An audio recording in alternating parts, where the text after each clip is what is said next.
So let me first start with the question. What's very interesting about both of these companies is that they've been very flexible when the market has changed. And in both companies, they've been successful. Let me give you a little bit of a background. When Facebook first started, it was very PC-centric. And today, almost everybody accesses it, not everybody, but many people, most access through mobile.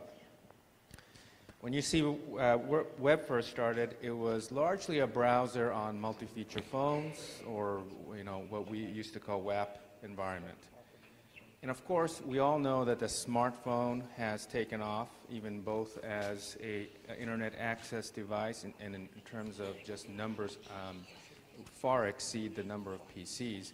And maybe each of you can talk a little bit about the challenge of shifting, and when the smartphones came out, how did you adjust? Because it was not obvious that either one of you would be successful on that platform.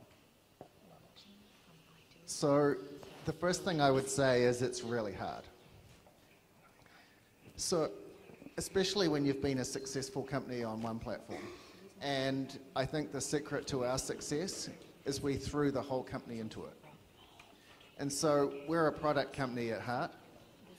We created this rule that you couldn't start a product demonstration if you're a product manager with a web demonstration. You had to lead with mobile.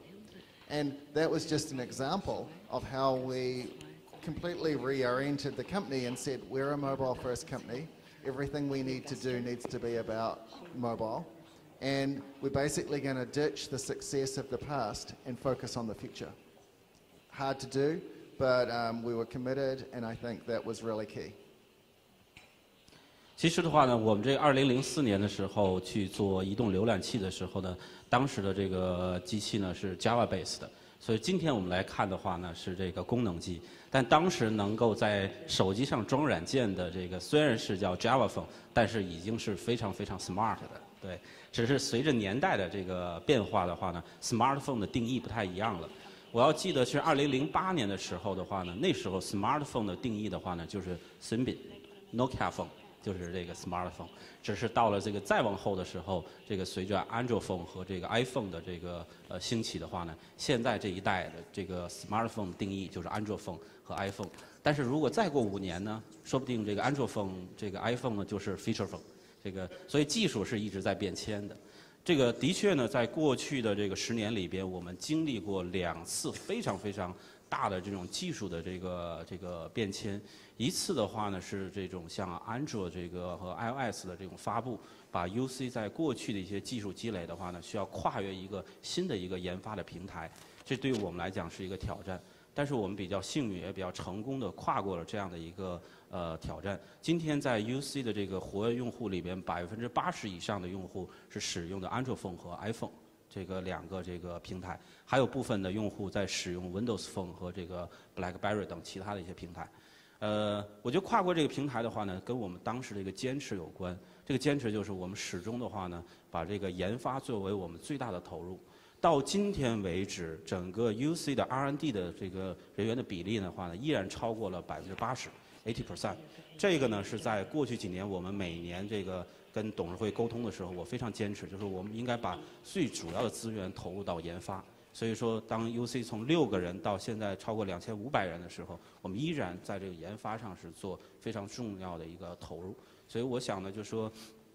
技术会一直变化的，未来也会一直变化的。但是你能不能够形成自己的技术优势和技术积累，随着这个变化，而你永远站在这个潮头，站在这个队伍的前面，我想这就是能力，好吧？So Vaughn, on Facebook, you recently bought WhatsApp. Was it a defensive move or an offensive move? So I talked at the start about the most important thing the number one word to describe our culture is innovative. And one of the things that we're really committed to is how to get the next 5 billion people on the internet. And if you go to emerging markets, I spend a bunch of time in places like the Philippines or Indonesia, it's very different to China. And Facebook is one of the telcos told me 18 months ago that 80%, as in 80% of their traffic was coming to Facebook because it's just, there isn't other services, and Facebook works as a platform for the people of the country to create content.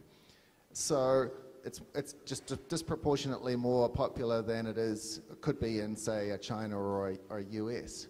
But WhatsApp has done an amazing job of creating a messaging service. And so between WhatsApp and Facebook, we are the two reasons to get the next 5 billion people outside China on the internet.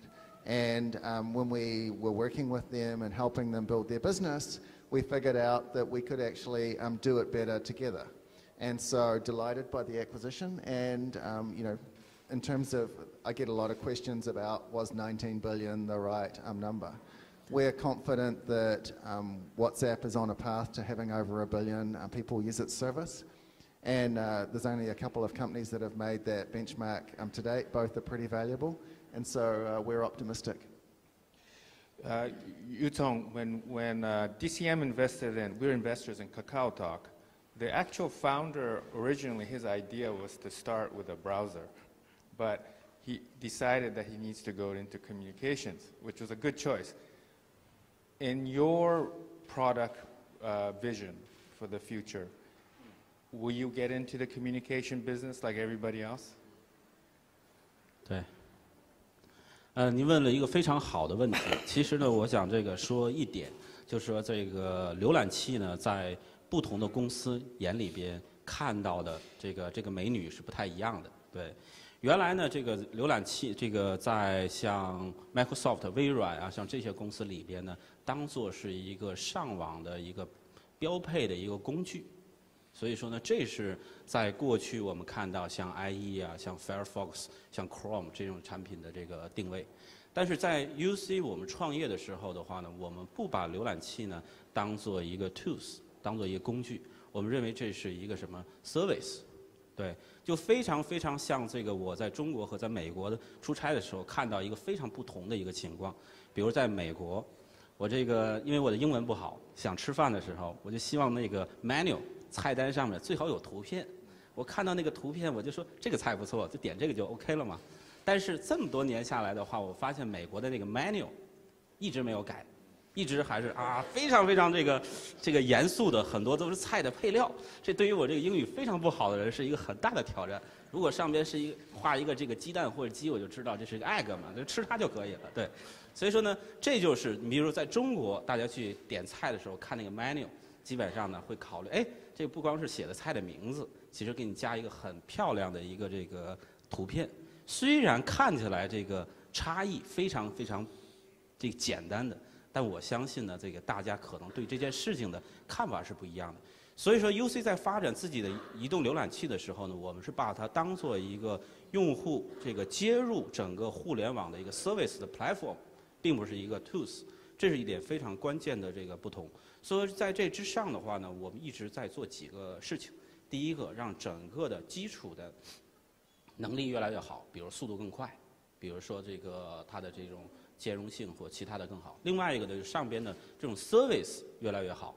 其实技术的发展是对于我们来讲最重要的是什么？让我们变得越来越懒，不要有那么多选择，最好是 click， 这是我觉得是最好的一个这个选择。也许这个10年之后，我们想到什么，连点击都不要，它就能够帮我们实现这样的服务。我觉得这是我们这个科技进步的一个目标，让我们天天可以躺在沙滩上，对吧？让我们变得更 lazy。我觉得这就是这个科技发展的一个重要的一个这个目的。所以从这一点的这个角度来讲呢 ，UC 在浏览器之上会思考用户上网到底为什么。我们看到用户主要的需求3个方向，information 这个娱乐。然后就是 e-commerce 生活服务等这类的，所以在浏览器之上，我们如何把这种服务越做越好一层？但并不是我做，而是跟我们的这个 partner。比如在中国以外，我们就跟 Facebook 有这个合作，在 UC 的浏览器上如何让用户更好的去使用 Facebook 的 service， 这是我们在思考的。但是如果对于这个 IE， 对于 Chrome， 他们不会去思考。当然，这个 Chrome 跟这个 Google 跟 Facebook 还是竞争对手，更不会去思考了。但是我们会去思考。对，所以这是这个很重要的一个发展方向。我觉得这个方向已经很宽了，就是帮助用户上网这件事很重要。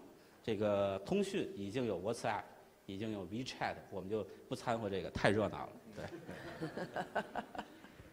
Okay. So I think everybody would be very upset if I didn't ask you this question to Vaughn, which is, what is your China entry strategy? It took you so long. Well, I was keeping it towards the end because basically that's why everybody wants to listen to you today. So, I mean, we already have a great business in China. We're here to study and learn about the market opportunity. We're happy that we've already found a number of different ways that we can create value in China. And, you know, we haven't made any decisions about what other things that we could do here, but we're open to feedback. And I respect that there are probably a lot of very talented people in the audience that might want to give us advice. And that's what we're here to listen to. 我在1年半之前的话，在美国拜访这个 Smith 的时候，这个 Smith 问我一个很重要的问题，就是你问我这个问题，怎么进中国？我能够这个帮他做什么事情？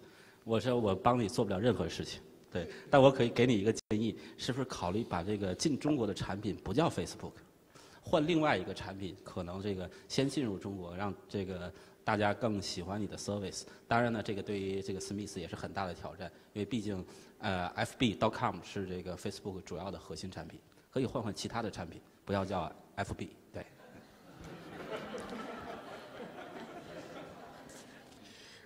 Do you think apps will win, or do you think 5, 10 years from now, maybe browser becomes very minor because everybody accesses everything through apps instead of browser? PCs will be gone, laptops will all be pads. How will you change? 我非常非常同意你的观点，因为 browser 也是 apps。browser 也是从 Apple Store 去下载，所以说 browser 从来跟 apps 不是对立的关系，只是呢 browser 是一个通用的这个 app， 并不是在像 App Store 里边有很多通用的 app， 然后有这个很多这种专用的，可能这个买菜就是一个，这个洗碗就是一个。但是我想用户是这个越来越懒的，如果有人能够把买菜、洗碗，包括马杀鸡、乱七八糟都给你干了之后，那肯定他更喜欢。所以说我同意 App 一定是未来，但是浏览器也是 App。